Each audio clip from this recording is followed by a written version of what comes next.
Today was a obviously difficult one for us. We had trouble with their physicality. They do a really good job of grabbing and holding cutters and not letting people move. And it's tough for a team like ours to operate against teams that are going to hold you when you're moving. So that was really frustrating. They're tough to guard. I mean, they're much, much bigger than us. Their backup post player, just shot 2-foot shots all game. It's an easy way to put up a lot of points. So we got to find an answer for that. But basically, we got to figure out how we're going to be able to keep up the scoring, when a team is going to, have that kind of freedom on the defensive end. Right. You do have to find some success or some positives in being in your scoring, being slightly above what Dayton allows, being the 5th best defensive team in the nation, and your field goal percentage, again, was higher than they typically allowed. What can you take from that, whether it's film, motivation, et cetera, into next weekend? Yeah, I think we've been finding a way to get, some 2-point field goals with a team that doesn't have a lot of post play. And that's been encouraging, and that's been pretty consistent. So whether it was, we had 12 twos, I think, this game, but we had, 21 attempts at the free throw line. And so that's, that is encouraging. The kids are starting to really get better at making reams out of the offense, and we're still getting transition buckets. The kids ran the floor hard, and, down 21 points in the first, 12 minutes of the game, they didn't quit on me, and they fought the whole time. So, I'm thrilled with that. But, anyway, yeah. I thought Claire Jacobs did a nice job attacking straight line drives. Earlier you mentioned defenders, holding and grabbing.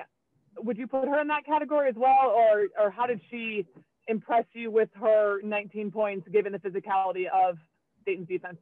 Yeah, I think she did a really good job. If you've seen a bunch of the shots that she's taken, this year, they've been, floaters or drifting away. And today everything was strong and powerful to the basket when she wasn't shooting jump shots.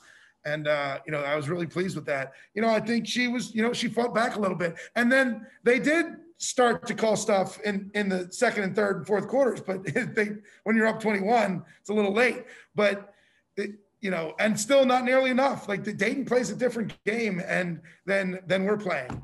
And we can't play that game. And if that's the way the game's going to be played, then they're going to probably come out with a win.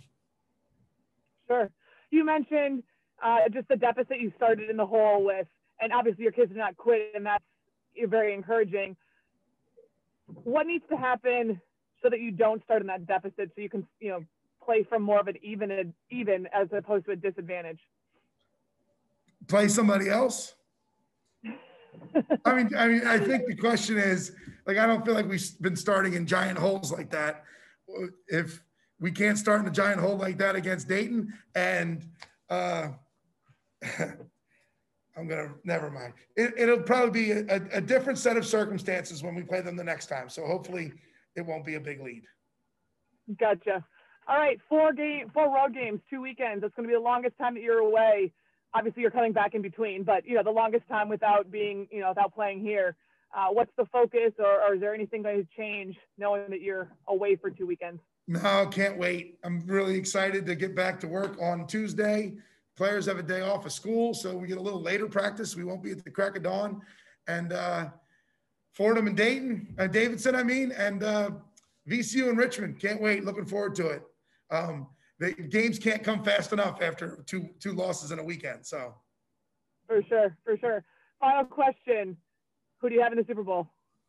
I don't really care. I think I'm going to watch this game in the Super Bowl. There you go. All righty. Good luck. Bye bye.